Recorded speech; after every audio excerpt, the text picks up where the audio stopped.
Então, como eu te falei, tuas dúvidas acabaram ou acabarão. Você já fez perguntas, você que é membro do canal Buenas Ideias, já fez perguntas sobre o primeiro episódio da vida do Cabral e poderá fazer mais perguntas sobre esse segundo episódio da vida do Cabral, que está indo ao ar agora. Então, você é membro, você entra lá na comunidade de membros do canal Buenas Ideias, vai ali na aba, faz as perguntas, a equipe do canal Buenas Ideias vai selecionar 4 perguntas e no dia 15 de maio eu responderei abertamente essas perguntas para todo mundo, num vídeo aberto, né? Então, só os membros podem fazer as perguntas, né? Serão 4 que serão selecionadas mas todo mundo vai ver as respostas. E se você quiser também fazer as suas perguntas, eu te respondo com outra pergunta. Por que tu ainda não é membro do admirável, fantástico, incrível e modestíssimo canal Buenas Ideias? Buenas Ideias combatendo o vírus da ignorância. Vem! Cara, eu sei que tu não dorme há uma semana, não se alimenta direito, tosse, daí é outra coisa.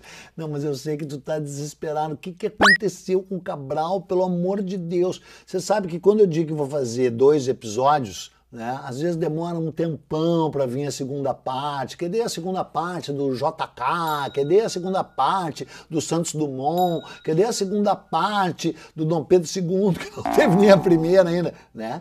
Mas essa eu vou emendar direto, cara. A semana passada você viu o Cabral e não viu o fim do Cabral, né? Quer dizer, viu o fim do Cabral, mas não viu o renascimento do Cabral, que é isso que você vai ver agora, nessa incrível continuação do episódio Pedro Álvares Cabral. Não me leve a mal, quem descobriu o Brasil não foi Cabral, nada contra ti.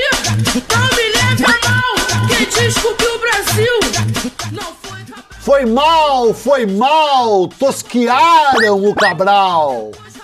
Pedro Álvares Cabral chegou 22 de abril, depois colonizou, chamando de pau-Brasil. Tosquiaram o Cabral, pegaram a cabra ali, ó, pá. Cara, você viu na primeira parte, né? O Cabral nunca tinha navegado, né? Se não viu, vai lá ver, mas primeiro vê essa até o fim.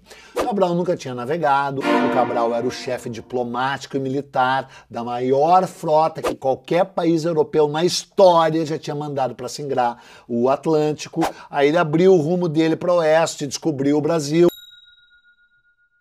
Intencionalmente, não intencionalmente, essa não é a questão agora. Vou fazer um dia um episódio sobre o descobrimento do Brasil. Esse é sobre o Cabral.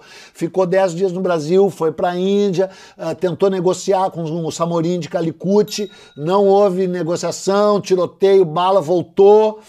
A expedição deu um super lucro e ele caiu em desgraça. Caiu um desgraça total na corte com o rei Dom Manuel. Não se sabe por quê. Se acha, tudo isso eu já contei lá, se acha que foi porque ele disse que o Vasco da Gama era um cara de segunda divisão e que ele não ia ser mandado pelo Vasco da Gama. O rei estava montando uma grande expedição, né, que seria a 4ª expedição, porque no meio teve uma ali, João da Nova, que inclusive passou pelo Brasil, ninguém sabe, você deveria saber. Não deveria saber, o João da Nova não interessa nada. Mas daí essa 4ª expedição ia ser uma expedição gigante para atacar esses indianos e esses árabes lá em Calicut. E quem a comandaria seria o Vasco da Gama. O Cabral disse pro rei, não aceito, danou-se o Cabral. Cabral foi mandado praticamente para o exílio e ficou morando em Santarém. Ficou morando em Santarém de 1500 até 1520, quando simplesmente morreu. E se calcula que tenha morrido de malária, de paludismo que ele contraiu na Índia. E foi enterrado.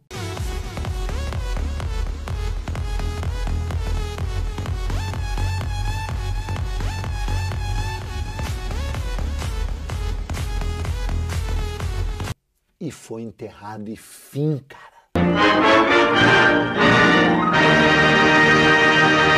Cabral some da história de um jeito que hoje, que todo mundo sabe quem foi que descobriu o Brasil, foi ser Cabral, tem nota de dinheiro com Cabral, rua Cabral, tudo Cabral, todo mundo sabe quem é o Cabral. Ninguém sabia quem era o Cabral, cara. Desapareceu o Cabral, até porque o próprio Brasil demoraria um tempão para significar alguma coisa. né? O Brasil só entra realmente assim no circuito mercantil da história quando começa a plantar cana-de-açúcar, parará, parará, e aí depois o Brasil passa a pertencer à Espanha no tal período de União Ibérica, 1580. O Brasil entra na parada em 1600, e depois com a invasão holandesa e tal. Até então o Brasil era chongas, ninguém estava cagando pro Brasil, entendeu? Como de certa forma ainda estão, né? Bom, aí então, Cabral, obscurantismo total. Até que, em 1816, foi publicada pela primeira vez a Carta do Pero Vaz de Caminha. Até então não se sabia nem qual era o dia do descobrimento do Brasil, o dia do descobrimento oficial. Era celebrado dia 2 de maio. A carta tinha sido descoberta, na verdade, pelo José Seabra Martins, acho que é o nome dele, guarda-mor da Torre do Tombo, em 1773. De 1500 a 1773, 273 anos, ninguém leu, ninguém sabia nada da Carta do Caminha. E depois que foi redescoberta também, não se sabia nada.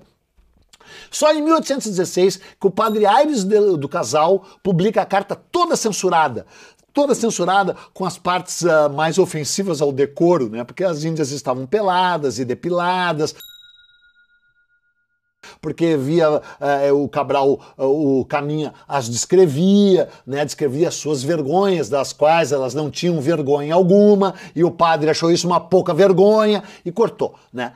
Mas a carta foi se expandindo, e a partir de 1840, 340 anos depois do descobrimento do Brasil, é que o Dom Pedro II, né, assume o Instituto Histórico e Geográfico do Brasil, que tinha sido fundado em 1838, durante a regência. O Dom Pedro II adorava a história, e o Brasil começa a se tornar um país mais pujante por causa do café, não sei o que, parará, e o Dom Pedro II resolve inventar, criar, fabricar uma história brasileira, porque a história é uma fabulação, a história é uma fabricação, claro que com base em documento, mas né, cara, é que nem a imprensa golpista. Quem escreve decide, quem edita que escolhe os trechos que vão entrar ou não. Então os caras, vamos redescobrir o Brasil. E nesse redescobrimento do Brasil, o Dom Pedro II financiou um cara chamado Francisco Adolfo Van Hagen, né, um historiador, que foi contratado a peso de ouro pelo governo para redescobrir o Brasil. E redescobriu o Brasil, cara. Começando que em 1839, ele descobriu, baseado na Carta do Cabral, ele começa a pesquisar muito na Carta do Caminho, quem foi o Cabral, e descobre o quê? O que ele descobre?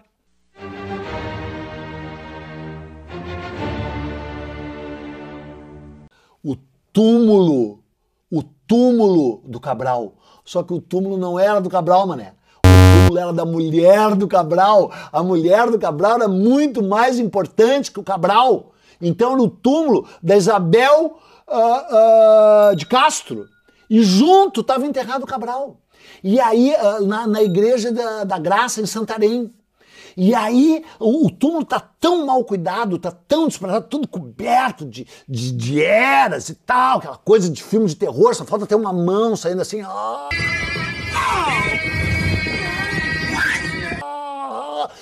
Que quase há uma briga diplomática entre Brasil e Portugal. Quem era a rainha de Portugal em 1839? Quem era a rainha de Portugal em 1839? Quem era? Quem era aí tu, Letícia? Quem era a rainha de Portugal em 1839? Quem era? Quem era? Era a Dona Maria II, que era brasileira, era a filha do Dom Pedro I, a única brasileira que foi rainha em Portugal. Vou ter que contar a história dessa mulher, né? Ela era filha do Dom Pedro I, irmã do Dom Pedro II. Que ela chamava de mano nas cartas. É uma história incrível da Maria II. Algum dia eu vou contar essa história aqui, que tu, na tua ignorância constrangedora, que me enche de vergonha, não sabe. E aí o Dom Pedro II, que era irmão mais moço da Maria II, rainha de Portugal, disse, porra, como é que deixa o túmulo assim, não sei o que. Aí tá, meio que limparam o túmulo ali, parará. E aí exigiram, isso foi em 1839, tá? E aí o Dom Pedro II continuou obcecado com essa história, e em 1871 ele conseguiu autorização para exumar o corpo do Cabral. E aí o corpo é exumado, cara, e os caras descobrem que o Cabral tinha 1,90 m de altura, cara, a mesma altura do pai. A mesma altura do pai. E é uma história tão louca porque, na real, ninguém sabia qual era a cara do Cabral. Até hoje não se sabe qual é a cara verdadeira do Cabral. A cara do Cabral você viu aqui nessa abertura que a gente fez do episódio, que é aquela nota de dinheiro. Tu até usou aquela nota de dinheiro, não usou aquela nota de 1000? Então. Há uma nota aqui que os velhos, que nem nós, já usaram 1000 cruzeiros, não sei o quê, que é a cara que você sabe do Cabral, já viu aqui. Não me amarra dinheiro, não, mas formosura, dinheiro não, a pele escura, dinheiro não, a carne dura, dinheiro não. Só que aquela cara do Cabral, ela foi tirada de um livro chamado Retratos e Elogios de Varões e Damas, publicado em 1817, 317 anos depois da morte do nascimento do Cabral, do descobrimento do Brasil, né? 300 anos depois do nascimento do Cabral. Né? Então, e eles não dizem qual é a fonte que eles usaram, foi de uma fonte mais antiga, mas ninguém sabe qual era a fonte. Aí, em 1842, o Van Hagen, o mesmo Van Hagen que descobriu o túmulo, em 1839, ele conclui que a cara do Cabral é essa aqui, ó. É essa aqui, ó. Tá aparecendo aqui, ó. É essa aqui. Agora eu vou pôr desse lado, ó. Tá aparecendo aqui, ó. É um medalhão. Isso aqui é um medalhão esculpido em pedra que está no mosteiro dos Jerônimos, em Lisboa.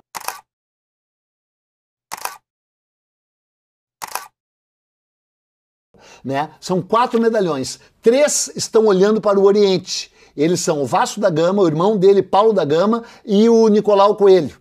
E o outro é o único que está olhando para o Ocidente. E o Van Hagen diz, esse é o Cabral. E parece mesmo, sabe? É um homem incrível, você está vendo assim uma barba, o Cabral, todo mundo tinha medo do Cabral, cara. O Cabral tinha 1,90 m, uma barba enorme, olhos faiscantes.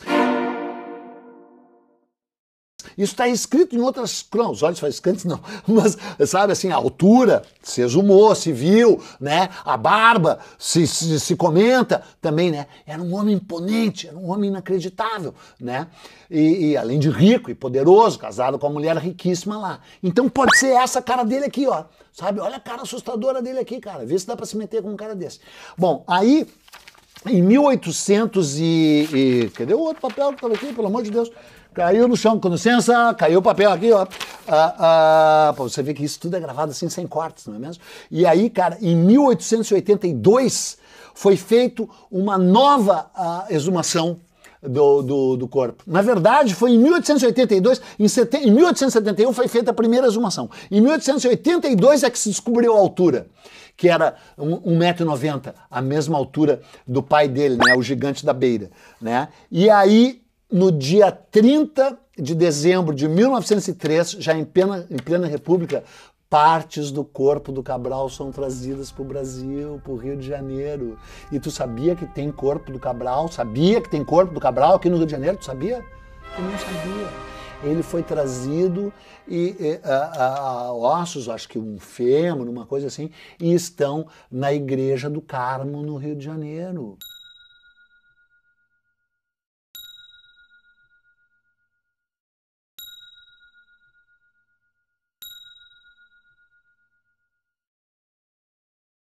Sim, os ossos do Cabral foram trazidos para o Brasil em 1903. Partes deles, né? A outra parte continua lá, a maior parte continua lá no túmulo da mulher dele, túmulo dele, jazigo da família Castro, lá em Santarém, né? Então, cara, é essa história que a gente, Cabral descobriu o Brasil, não sei o quê, é uma história que aconteceu há 500 anos atrás, mas que as pessoas só sabem faz 200. É desde 1800 e nem 200. É a partir de 1839, 1840 que se começa de novo a falar o nome do Cabral, né? Então, sei lá, eu acho uma história muito impressionante, muito incrível, muito reveladora e todo mundo deveria saber dela. Se nos contasse essa história desse jeito assim no colégio, todo mundo ia saber ou não? Ou tu achou meio entediada? Minha filha tá com cara de tédio ali. Impressionante. Tu tá entediado também? Eu não, gostei. Ah, bom, então tá, eu também. Espero que você tenha gostado também. Se não gostou, o problema é teu. Então tá, acabou a história do Cabral. Eu adoro o Cabral. Vai lá visitar o castelo dele para te ver. Se não conseguir visitar o castelo dele, vai visitar a túmula dele. Se não visitar a túmula dele, compre os livros de Eduardo Bueno, que você vai saber essa história com mais detalhes. É isso aí. Tchau.